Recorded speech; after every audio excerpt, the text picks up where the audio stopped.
Jadi saya memang dadaan ke sini untuk memastikan PPKM Mikro itu berjalan atau tidak berjalan. Tadi disampaikan oleh Bu RW dengan yakin berjalan, ya berjalan. Dan kita mau tidak hanya di RW 01 Warawasari, Cempaka Putih ini saja, tetapi di semua RW, RT, desa, kampung, itu PPKM Mikronya berjalan.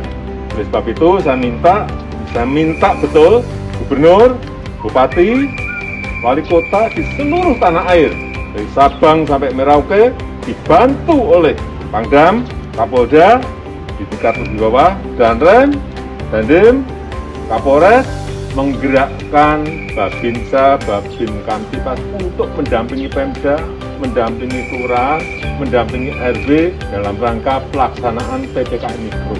Karena yang diperlukan sekarang ini adalah tindakan lapangan, pengawasan lapangan, kontrol lapangan, berjalan atau tidak berjalan.